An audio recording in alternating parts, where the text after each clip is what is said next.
Hello, everyone. It is 1 p.m. Eastern. I'm going to wait another 2 minutes to allow for people to attend and sign in. We do have a very large number of people that are looking to get into this session, so I wanted to make sure we'll get everyone in and get started in 2 minutes. But just as some housekeeping things, everybody is muted, so please be wary of that. And what you can do if you have any questions at any point in time, that please post those questions on the questions box that is available to you in your GoToWebinar control panel. So please post those questions. I'll do my best to answer those questions as we go along. If I can't get to it during the session, I'll do my best to answer those either after, towards the end, or I'll try my best to send you a separate email to answer your question with this. And in terms of the audio coming in Spanish, I apologize. I'm not sure why the automated person is speaking in Spanish. The webinar, obviously, as you can see, is going to be in English. The rest of the session will be in English at this point. So I'm not sure about the Spanish robot. But we'll look into that for the next one. All right, so with the housekeeping stuff, it's now 1:02, so I'm going to go, in interest of time, I'm going to go ahead and get started because we do have quite a lot to cover in this session. So again, everyone, welcome to the first webinar session of the online DMARC Bootcamp. My name is Shahzad Mirza, and I'm the Director of Operations for Global Cyber Alliance, and I'm also responsible for several projects, including DMARC at GCA.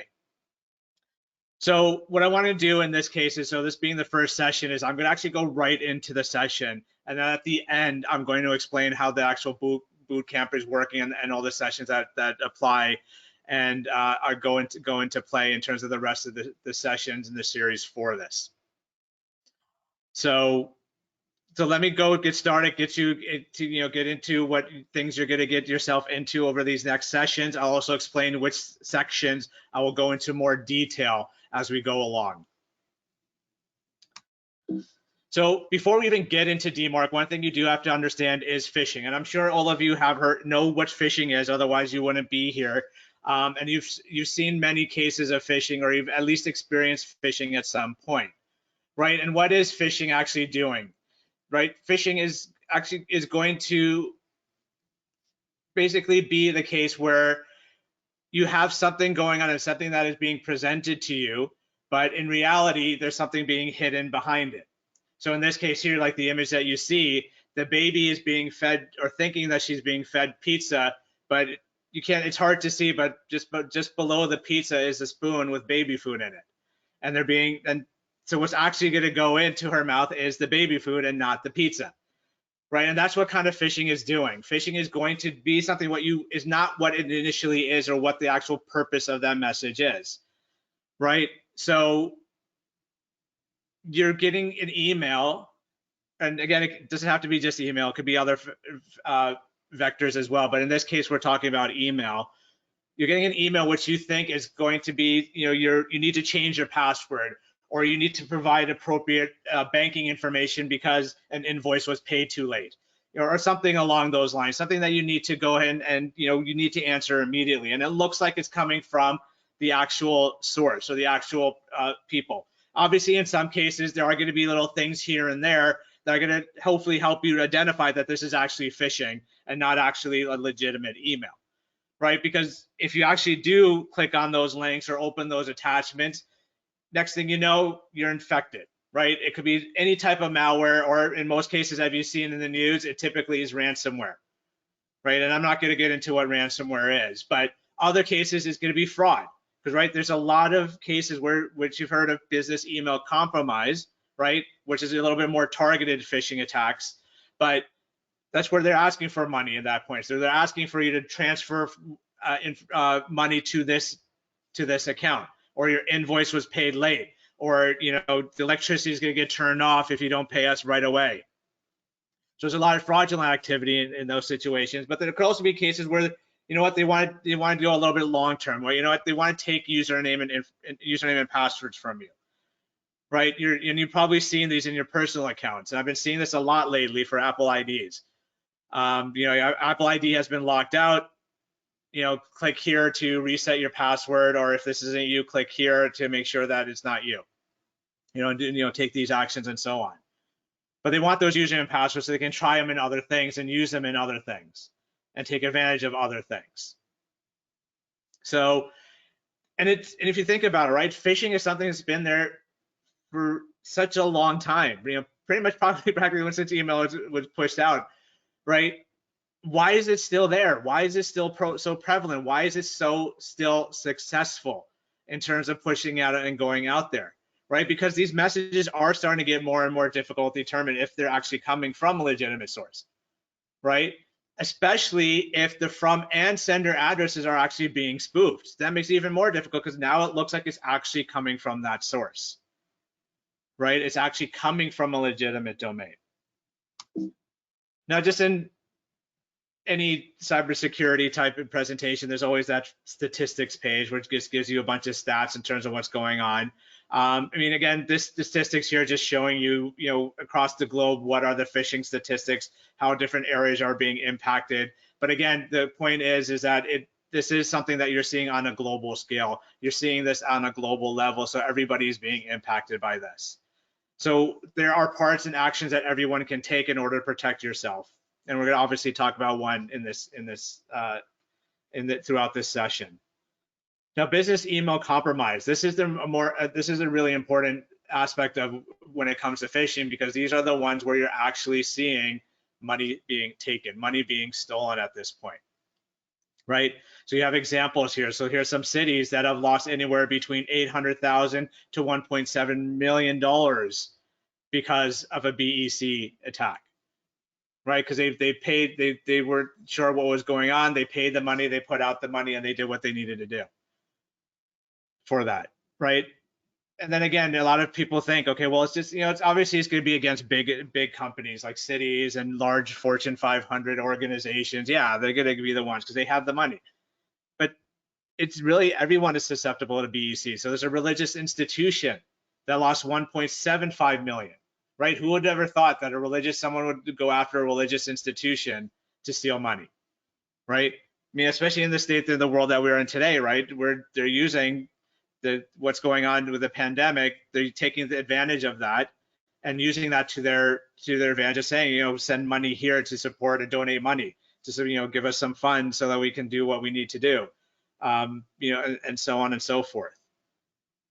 But from the FBI 2019 Internet Crime Report, you can see, you know, by crime type, phishing, smishing, and farming are at the top. I mean, in terms of number of victims for 2019, and then BEC comes in at number 6 at this point. But when it comes to actual dollars amount lost, BEC it's at the highest. So BEC and email attack compromises, EACs.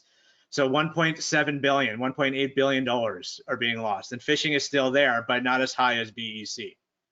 And BEC attacks tend to be a little bit more successful because they're typically targeted to a C-level person within an organization or someone else within the organization, and then and they're looking for specific things at that point. And in this case, it tends to be money. And it actually does is it coming from a legitimate source? And in most cases, it looks like it's actually coming from the domain that is supposed to be coming from. So the other thing that you need to understand is that there are various types of spoofing, right? There's not just one type. There's not one, you know, there's many types of phishing, but there's many types of spoofing as well when it comes to these phishing emails. And you do need to understand that because there's different protection mechanisms for each one of these. So you have display name spoofing, right? This is where you have, you know, the company, that, you know, maybe the CEO's name or the CFO's name is right there, but behind it is actually a Yahoo address or a Hotmail address or something that's not actually using the person's name.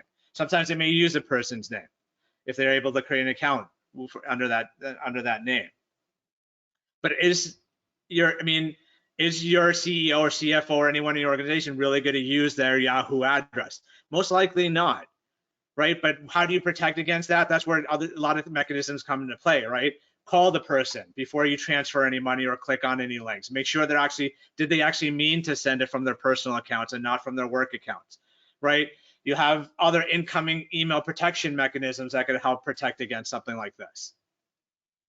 You have lookalike domain spoofing, right? This is where when they look at the domain, it looks like the actual domain name, but if you look closely enough, there's actually a change in the name.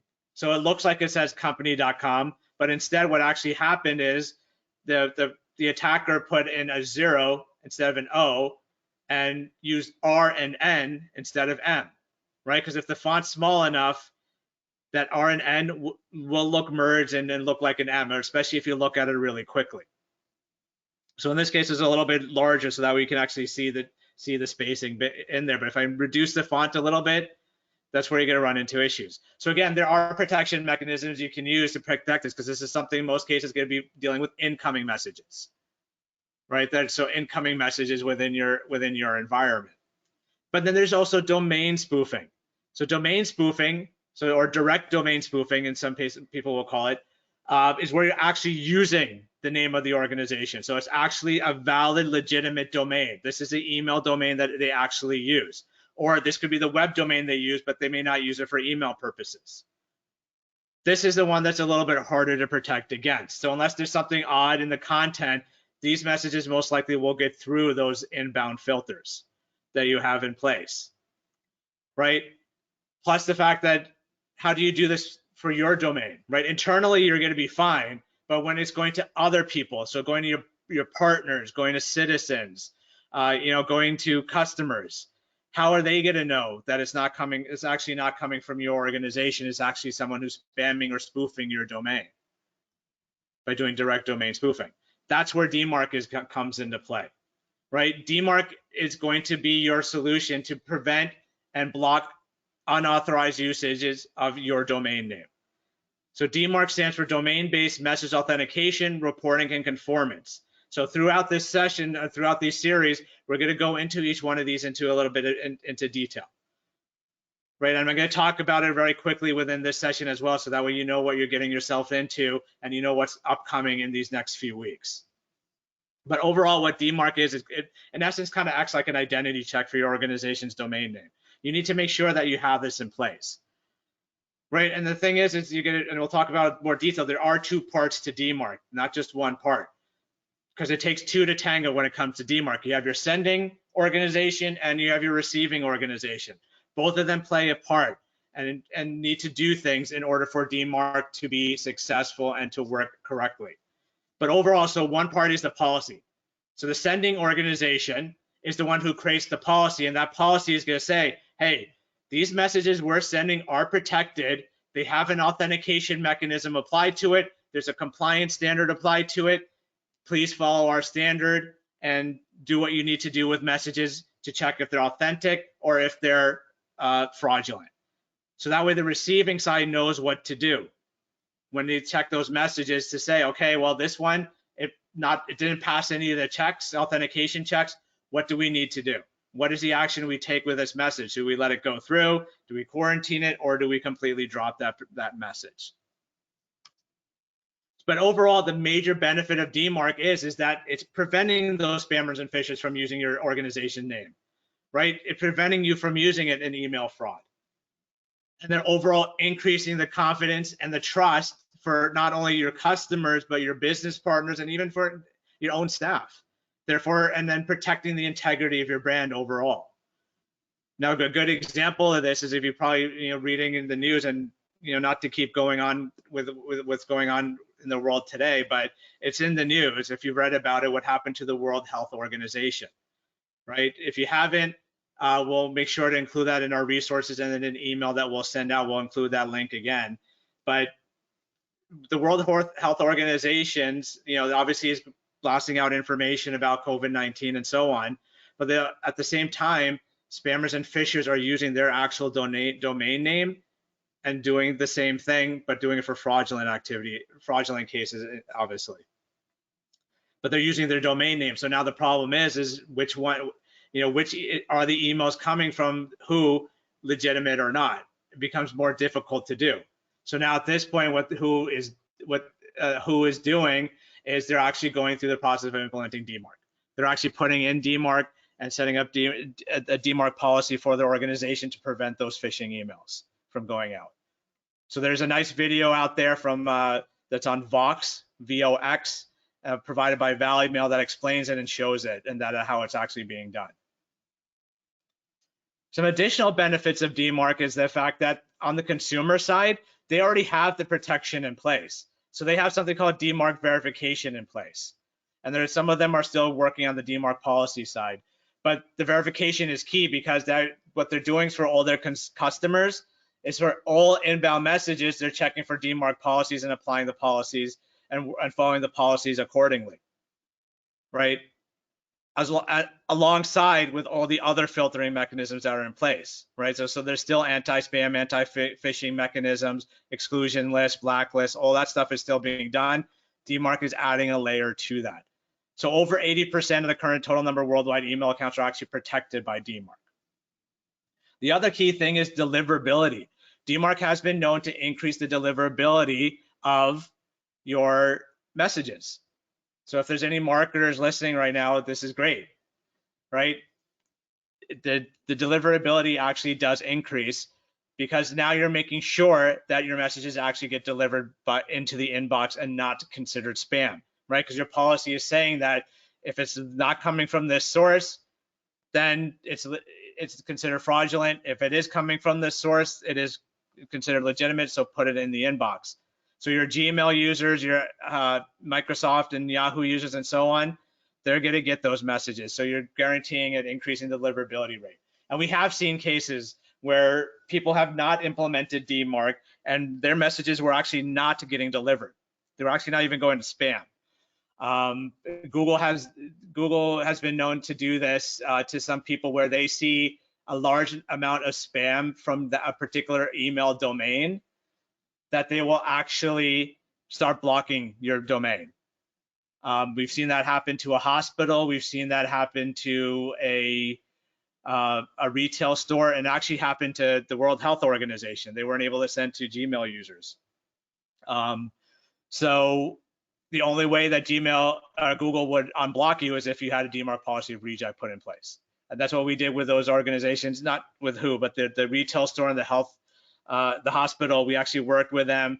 We got DMARC up and running with them within about a week, and then about 24 hours or less, they were able to send mail again to Gmail users.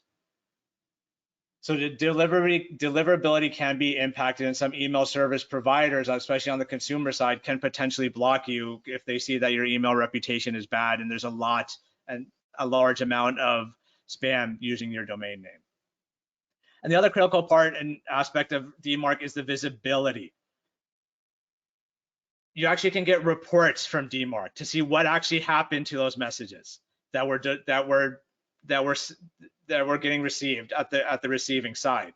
You can get these reports and see, were these messages actually delivered? Did they pass or fail the checks that are involved? If they, which ones passed, which ones failed.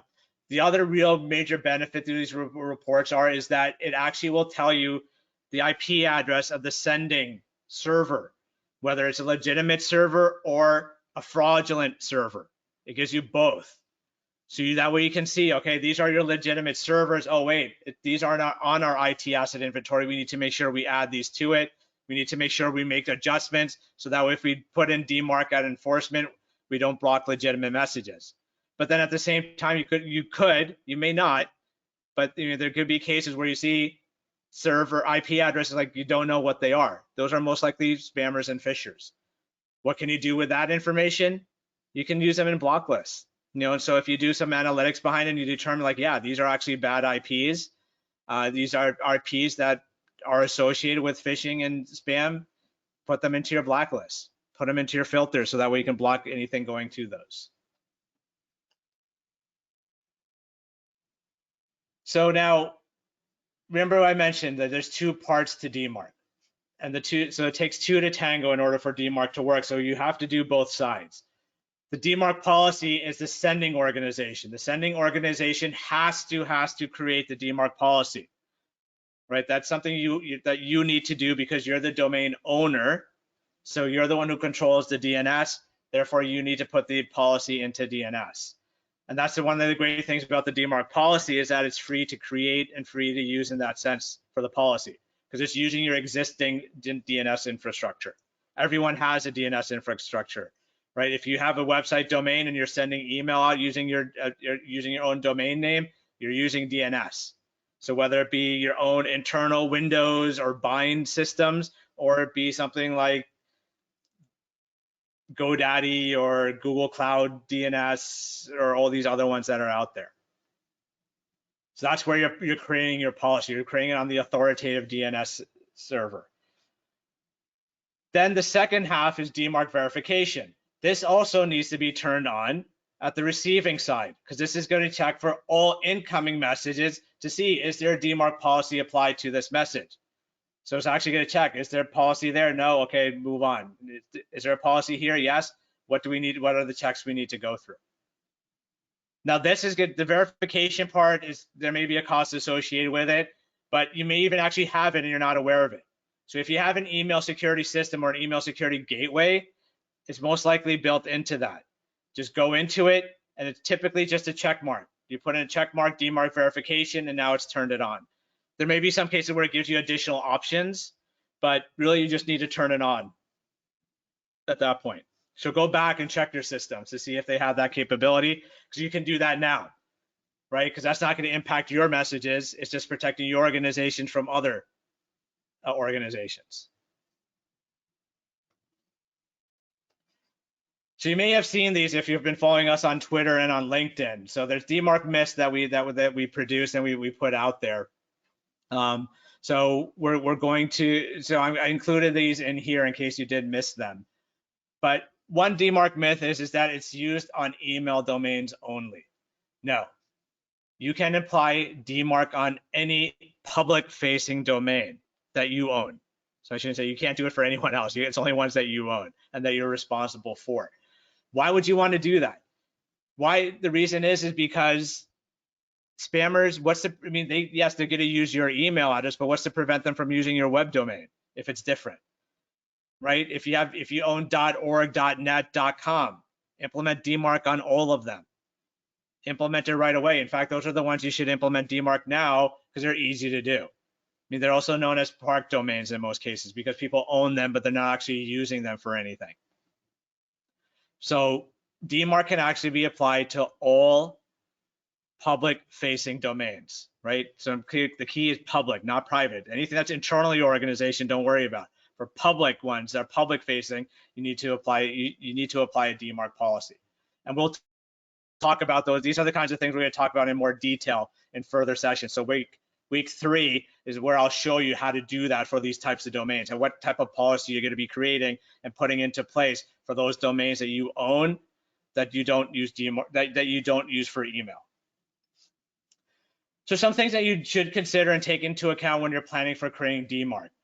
And I'll explain some of these things as we go along. So have a good understanding, obviously, of what SPF DKIM are. I mean, obviously, and as well as what DMARC is.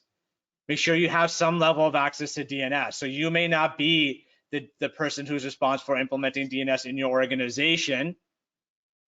It might be somebody else, but know who that is. Know what your change control processes are, so that way you can go through that process appropriately and get the information that you need to get into DNS. There's 3 different levels or policy levels when you're creating a DMARC, and that's something we're going to talk about in a few slides, but you need to understand what those are and why those are important. You need to know, what are the capabilities of your servers? Do they support things like DKIM? So questions you need to ask yourselves as you're going through. Have a list of public domains used by your organization, right? Because you're going to be applying DMARC to all of those public domains. Some things you may not know about, but things you should try to gather if you can, if you don't already have it. Know what third-party vendors you're using. Know those marketing things. Know those things that you're using to send email, right? Like if you use Salesforce, some people, sales teams and marketing teams use Salesforce to send messages. Make sure you know that. Make sure you know, like MailChimp, Constant Contact, HubSpot, all those different tools that are out there. Know what they are. And then know, because those are the things you're going to need to know, because you need to know if they support the authentication mechanisms that DMARC uses. Be aware of whether you have subdomains or not, right? I mean, and are those subdomains actually used for email purposes, right? Because if you have subdomains and there are subdomains that are used for email, that can alter the project plan that you have when you're implementing DMARC, and there's special cases you have to take into account. And we'll talk about some of those in week 3. And then DMARC report analysis. Have an email address ready to receive reports. Have that email address ready that you can send reports to. Know what those are, because reports are going to be critical in the DMARC process. And I'm going to try to hammer that throughout these sessions on how critical the DMARC reports are. All right, so to break apart DMARC again in a high level. So first situation is authentication. So it's, right in the words DMARC, authentication. So DMARC itself uses 2 other mechanisms for authentication, and those are SPF and DKIM. SPF stands for Sender Policy Framework. DKIM is Domain Keys Identified Mail. So what do those do? And why, what are those capabilities? So SPF, many of you may have already heard of SPF. What SPF is basically like your whitelist. So this is your policy that's going to say that this is the list of servers that are authorized to send mail on our behalf. So they're authorized to send mail using our domain name, right? These could be your internal systems. These are going to be your third-party vendors if you're using any that are sending on your behalf. Those are the kinds of things you need to have on this list. Okay, so you need to know those, and you need to be aware of those and make sure that SPF list is accurate, because that's what DMARC is going to use to determine which ones are authorized. SPF does have some things you have to take into account, but we're going to talk about those later in week 2 in terms of what are some of the things and situations with SPF, because you can technically use SPF alone, but using it alone is not beneficial. There are some, because it doesn't fully work as it was intended to work when it's used on its own. DKIM. So DKIM is going to add another layer of authentication to your email messages, because what it's doing is adding a digital signature to every single message leaving your domain, or leaving that server. Okay, so DKIM is a domain level signature. It's not a user-based or user level. So people may have thinking about PGP, right? PGP typically is going to be user level and user-based. So when you create your keys and whatnot, it's assigned to a user account, and then only that user will obviously have the private key, and then do so on and so forth in terms of signing. But again, we'll go into more detail with DKIM in next week in session 2. We'll break down SPF, we'll break down DKIM, the different tags are associated with it, what you're creating in terms of the policy, and so on. And yes, SPF does only apply to outbound. So outbound mail, yes, technically, yes, it only applies to outbound mail. It's not meant for, SPF is not meant for internal messaging.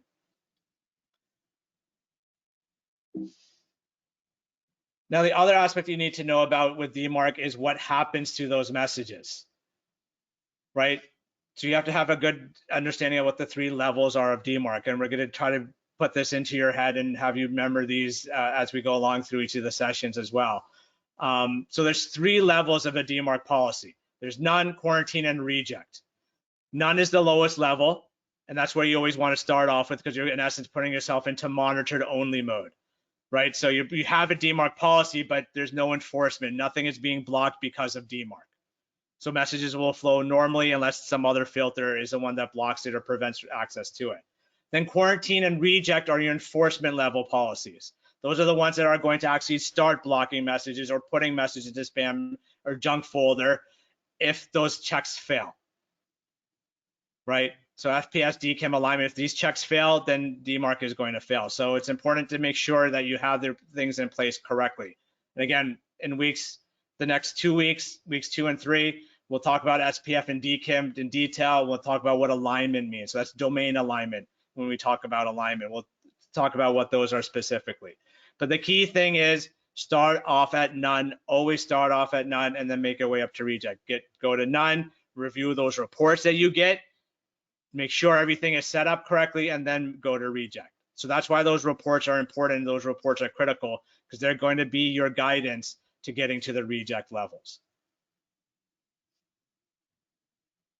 So what this slide is showing is just a quick overview of what DMARC is and how everything flows. So just to go through this really quickly, the first thing is you publish your DMARC record. You put that in your DNS.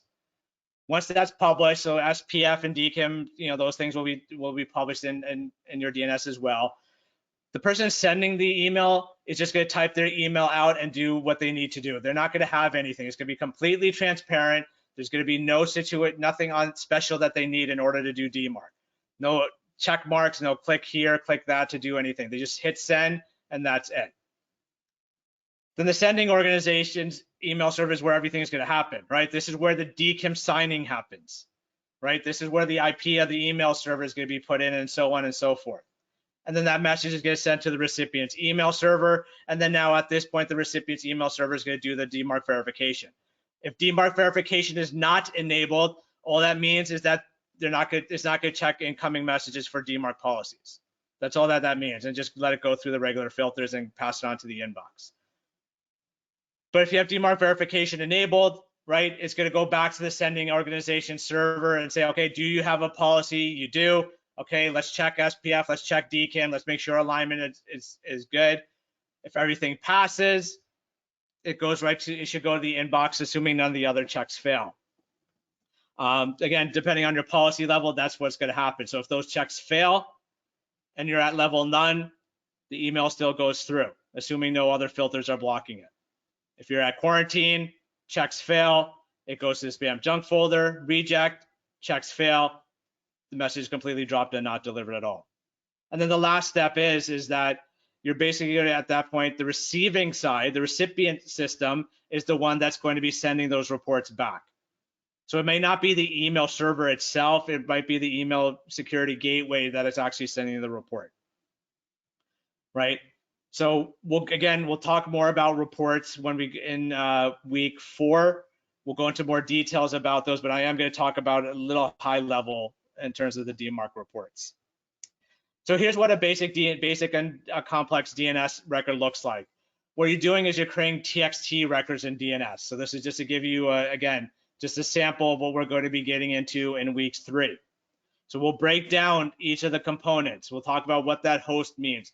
We'll talk about the different components, the tags of the values in week 3. So that way you have a good understanding of what they are, what they mean, and how to utilize them and how to actually use them.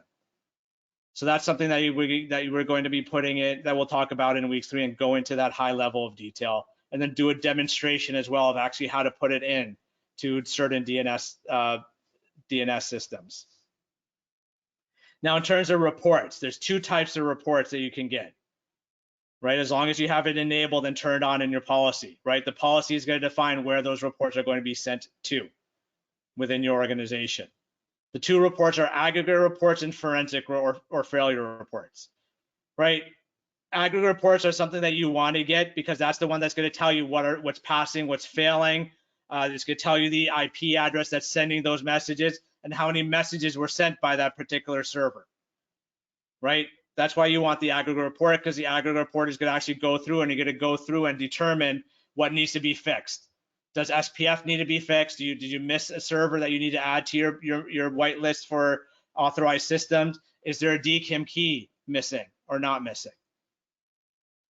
Right, and that's why these reports are very important, because it does really a 2-factor aspect of it in terms of the aggregate report, right? It lets you look to see which ones, if the valid messages are being dropped or not, because something is set up incorrectly. You can determine which ones are suspicious. Now, the forensic reports are the ones that most people have concerns about in terms of privacy aspect, because the forensic reports is not technically a report.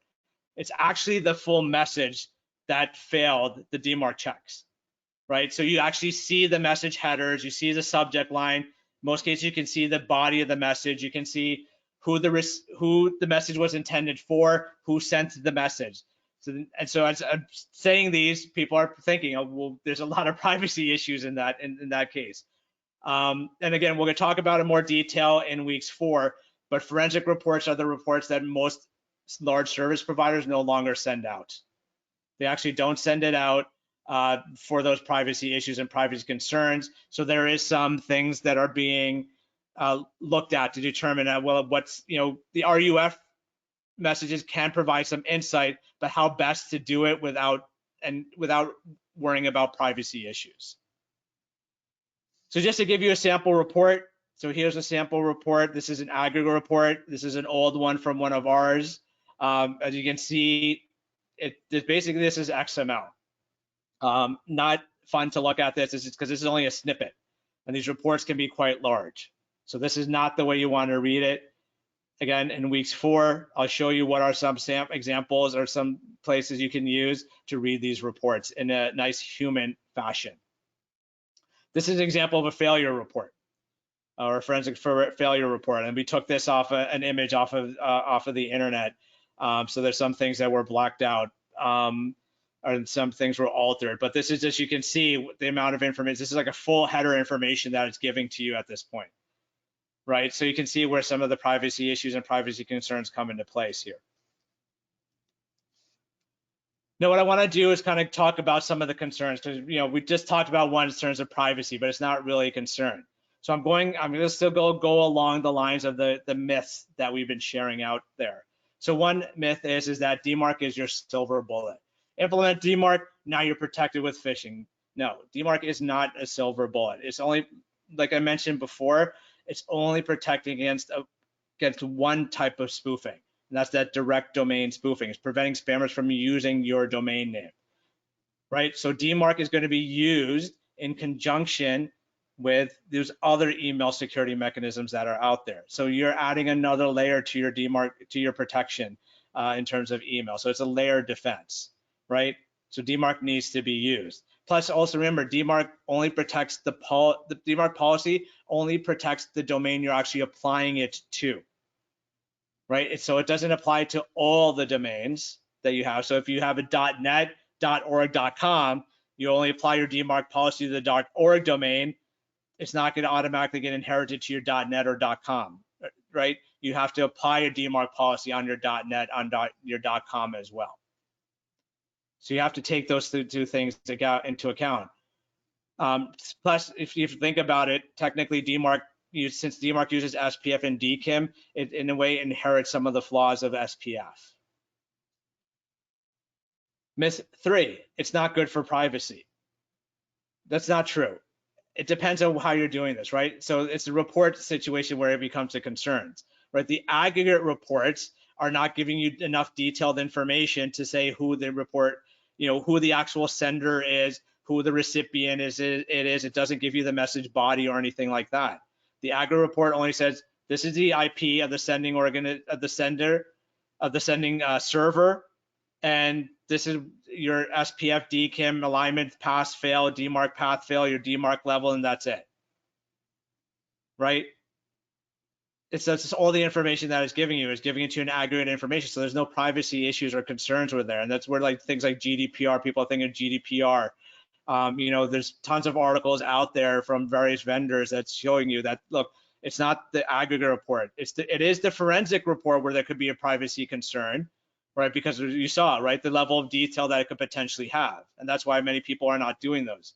But also realize where you're sending the reports to, right? You're sending the reports primarily back to your own organization, right? So control who is getting those reports or who's seeing those reports, so that way you can limit the issues and limit those privacy concerns.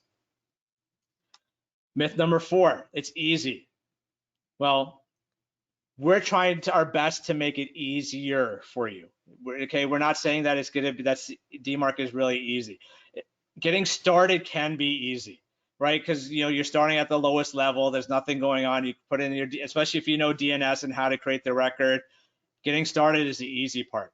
The hard part is getting to the enforcement levels, right? And that can vary in various aspects. Like if you're a very small shop, or you're just like a startup company and you're not been using a lot of marketing tools and you're just using your G Suites or your Office 365, you can get to DMARC reject relatively easy, right? But once you start incorporating those third-party vendors, you have subdomains that are sending out mail, that's where it becomes a little bit more difficult, and trying to review those reports can be difficult. So we're not gonna, so DMARC somewhat easy to get started, but can be difficult to get to those enforcement levels. But if you get the proper guidance, it becomes easier to do. You know, it's still hard, but at least you have the guidance to help you get through the process.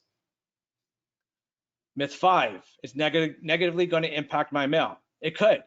It potentially could, right? Depending on how you do it, right? If you jump right to reject, yeah, you could potentially block legitimate email, especially if there's some third-party vendors that you don't know of. And that has happened historically. That has happened to people. I mean, in fact, that has happened to a large global financial organization where the IT department, they felt, okay, we got everything, we know it. Let's go ahead. Let's just start right at reject. Well, what happened is a few weeks later, they got a phone call from the admin assistant, the executive admin assistant of the CEO, saying that the CEO's newsletter is not going out to any one of his partners or to anyone. They're all saying they're either being dropped, they're going to spam. What's going on? Because we've never had these issues before. Problem was that the marketing tool that was being used was not in the IT asset inventory list. So that was never taken into account. There was no SPF. The IP or the domain was not put in SPF. There was no DKIM key generated for it. So obviously now those messages weren't being delivered, right? So they had to go back to none, look at the reports, make sure they got the correct information, look at the third-party vendor supports, make sure they got the appropriate information, and then they waited till the next newsletter went out, make sure everything was okay, and the reports looked clear, then they went back up to reject. So you have to be careful when you do this, right? And then, like it says here, it can improve the deliverability rate of your email that you're being sent because you're helping improve your IP reputation, your domain reputation by implementing DMARC and having DMARC in place. Number 6, it's only for large entities. No, it's not. It's not just for Fortune 500 organizations, right? It's not just for government. It's not just, for a specific sector.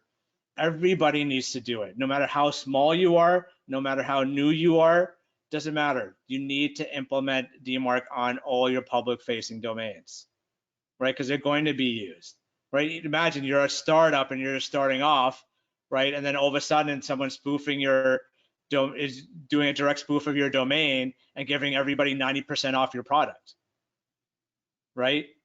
Well, it's gonna be difficult for you to, you go through the lawyers and the legal aspects of it, and then let alone what could potentially be in the news, right? Because this happens to Fortune 500. There's no reason why it couldn't happen to a startup or a small mom and pop shop, that's located in a corner of, of some major city.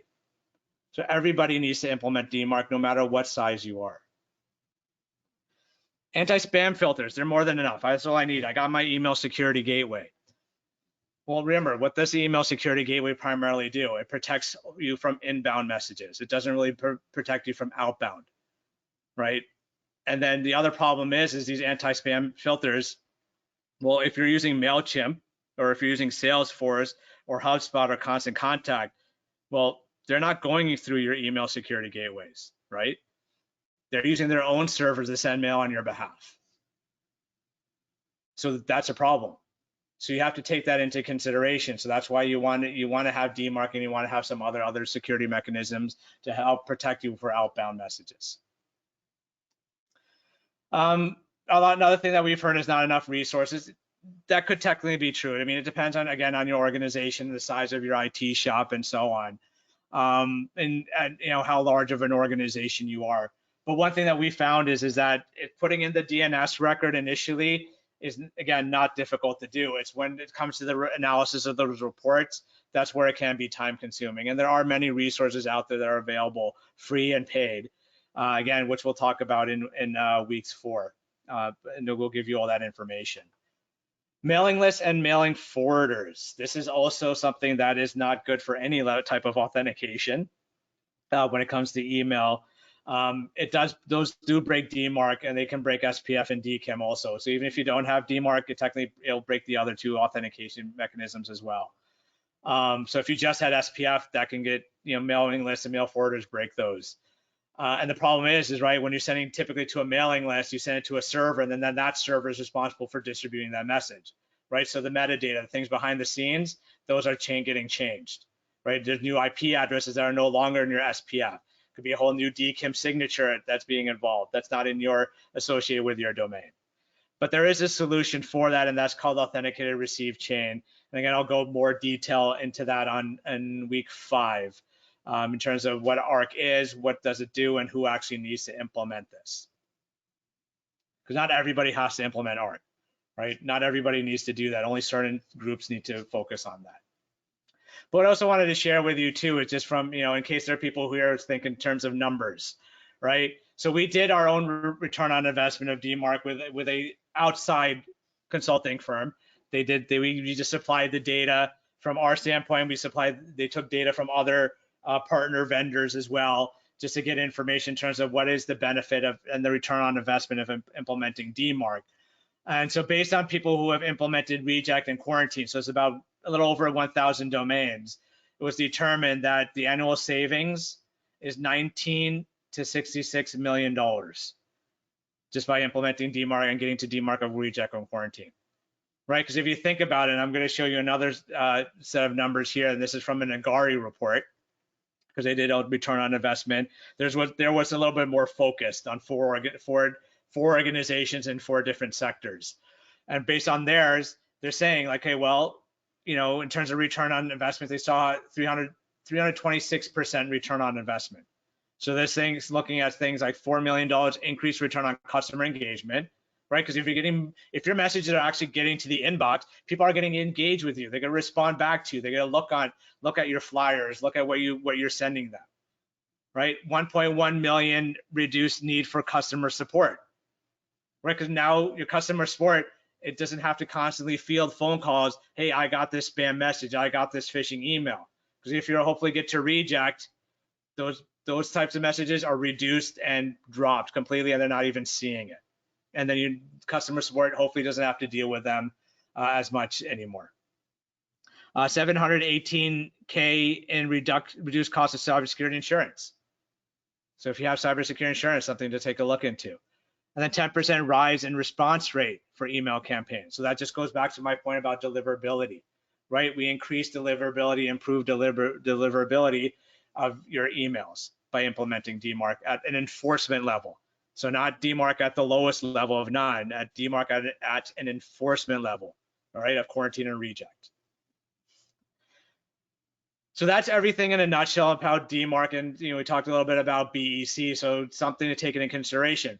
So again, these are the things that we're going to go into detail as we go through each of the sessions, right? So here's some resources. People have been asking about slides and recorded session. The slide deck will be shared with you. We're going to create a resource page and send out an email. They'll give you that link to that resource page. And so the video and the slide deck will be on that page. You'll also get an email sometime after the session ends. You'll get an email just for the recording as well. But these are some resources that we're going to provide to you. You can take a look at. These resources will be available to you on that resource page as well. The other thing I just want to quickly do before I go to the questions is just give you an overview again about the bootcamp, right? So this is week 1. So we talked about DMARC in a nutshell and what you're getting into, and what's going to happen is each week we're going to send out an email with a little bit of pre-planning things, some things to take a look at, some resources to look at. You can call it homework if you like, but it's not necessarily homework because you're doing it on your own time, and we're not going to hold you accountable for anything that you get to go through. But remember, so weeks 2 and 3 is where we're hoping that people will start doing the implementation, right? So next session is to talk about SPF and DKIM. So that's Wednesday next week. Then after that, so May 13th, we'll SPF and DKIM. So first half will be about SPF. We'll break it down a little bit, and we'll go into DKIM. So it's going to get technical from now on for these next sessions. We're going to try to get technical. We may not go all the way through the aspects of SPF and DKIM, but enough to help you get started. Then the third week, we'll break about the DMARC policy, the different components to it, and give you a demo based on the session. So you can attend all 3 sessions if you choose to. Just note the first half is going to be the same in all 3. The second half is what's going to be different. Week 4, we're going to talk about reports. So we're going to hammer that in and why the reports are important, why they're critical, and what to do with those reports, what to look for in those reports. And then the last week will be the wrap-up session. So remember, if you're in this for the CPE credits, right, you need to, and to get those, to get that certificate, you need to attend 5 sessions, right? You need to attend all 5 sessions, and you need to attend the whole session. So it's not you join 15, 20, 30 minutes and then drop off. You need to attend for 45 minutes or longer for these sessions in order to get full credit for that attending it. And at the end, we'll give you the certificate of completion with the number of hours that that you've attended. So at this point, I'm gonna go through and look and start answering questions. We have about 9 minutes to the end. If it takes a little bit longer to answer some of these questions, then I'll try to answer all of them as best as I can. So the questions about SPF, I'm going to talk about next week. So we'll get into that. So we'll take note of your question. I'll make sure to mention it, so we can talk about the specifics. If I start talking about it now, it's going to take a lot of time, and I won't be able to get to any of the other questions. So the question, can we enable DMARC if we have third parties that email on behalf but do not support DKIM or SPF? So if they do not support either SPF or DKIM, then no, you can't do DMARC. Because once you get to reject, those messages are going to get dropped because they're looking for those SPF and DKIM. Do you have to have both SPF and DKIM? No, you do not need to have both. Okay? You can have just SPF, you can have just DKIM. We don't, from GCA's perspective, we don't recommend having just one or the other. We recommend that you have both because one is going to improve the security of it, and two, if at any point SPF were to fail, that means DMARC completely fails, right? And these are things we're going to talk about a little bit later, especially when we get to the reporting side, because there's factors that come into play with that. So this is something to take into account. Could the DMARC reports address be a shared mailbox or alias? Yes, it can be. And I do actually, it should be a shared mailbox or an alias. Don't use your personal work email.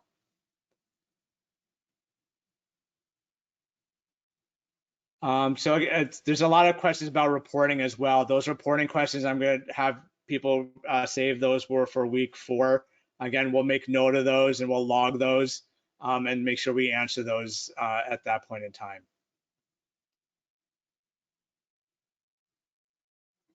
The park domain question, there's a good question there. Well, again, I'll make note of that. That'll get answered in week 3.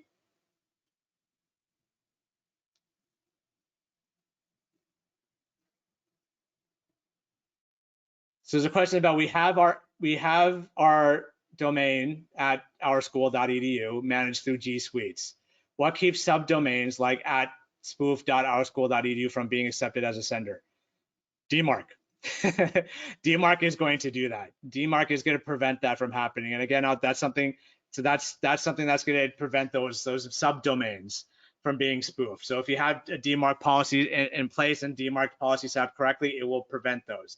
And that's something we'll go into detail in week 3 on how to do that.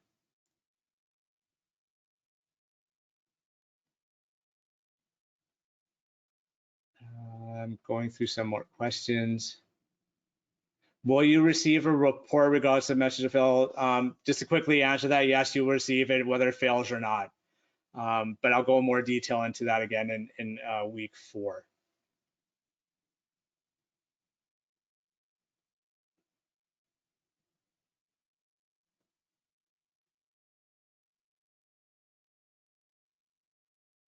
If you install a DMARC for your main domain, do you then still need to install it for your subdomains? That's a good question, and it depends on the situation. So it kind of goes back to that other one about the ourschool.edu. So if you apply to the way DMARC works, if you apply to your domain, it automatically applies to all of your subdomains. The situation where it could have an impact is if those subdomains are being used for email.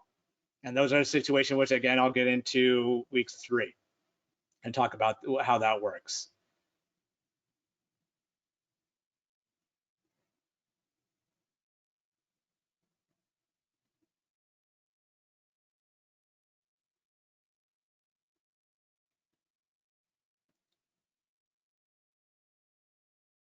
Can others still join the bootcamp? If you send us an email, and this is the email address. If you send us an email now, we can have them included into the bootcamp. Only problem will be that since they lost out on this first session, they're going to lose out on the CPE part of it.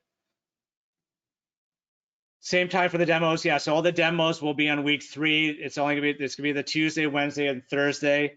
So those were, so May 19th, we'll break apart DMARC in the first half, and then the last half will be about how to implement it in Windows DNS.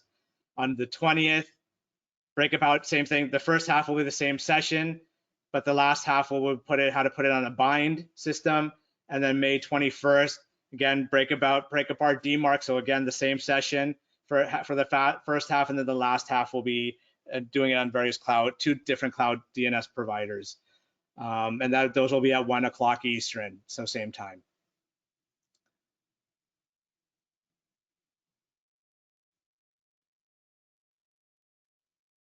Do DMARC and DKIM need to be set up together, or can be set up separately? They can be set up separately. Some people, what they do is they'll set up SPF and DKIM first before doing DMARC. So it's a matter of opinion. My recommendation would be actually to set up DMARC at level none, get those reports, and then you can slowly work your way to see where SPF and DKIM need to be set up. So not too late for co-workers to register. You know, again, send us an email and we'll add them to the list and we'll send them the webinar information. But just realize again, the CPE credits, they're most likely not gonna get those.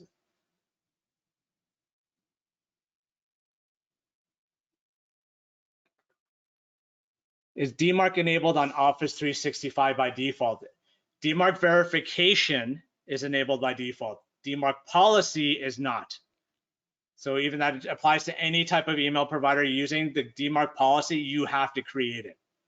The verification part may be enabled by default, but you do have to create the policy on your own. In terms of hybrid exchange environments, we're not going to go to that level of detail. I might talk about a little bit in the demo for the Windows DNS. Actually, I will talk about a little bit in the Windows DNS, so I'll actually show it to you. So the one on May 19th, I'll go a little bit in terms of the hybrid. So hybrid meaning my focus will be if you have an Office 365 and you have an MX Exchange server, how that's a hybrid environment, how that would work.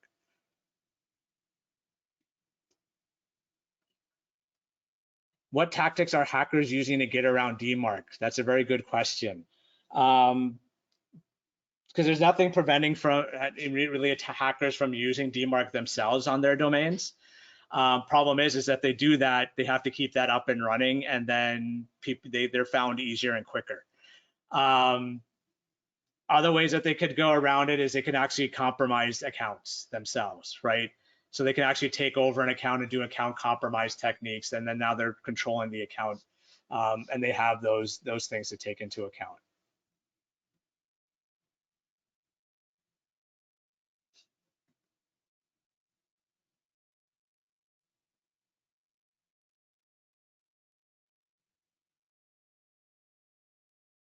For those mail forwarder questions, we'll talk about that later on, but if you want to go look ahead, look up ARC, Authenticated Receive Chain. ARC is going to be the one that's going to help you with those forwarders and those mailing list cases that you may have within your organization. A lot of great questions. I'm going to try my best to get through as many of these as I can. If I do miss anything, again, we'll most likely talk about them in the upcoming sessions.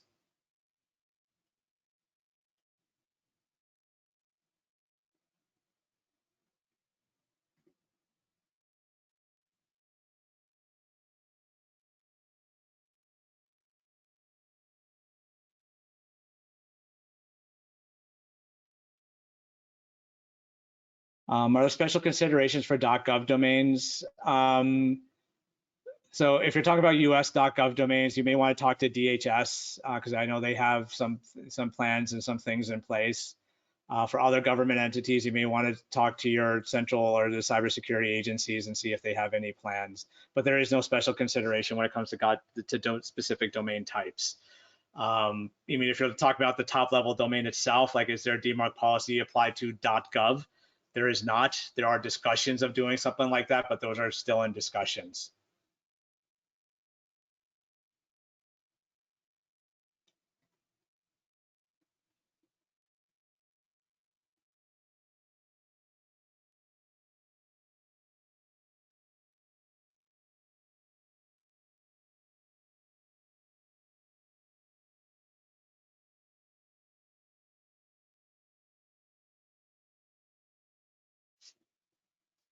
Is it possible to register for a second DNS session? Yes, if you don't have the links, let us know, because we can resend those links again to folks if they don't have those links anymore for the other session. So if you want to sit through all 3 DNS sessions, you're more than welcome to do that. Just realize that you're gonna hear the same thing 3 times in the first half.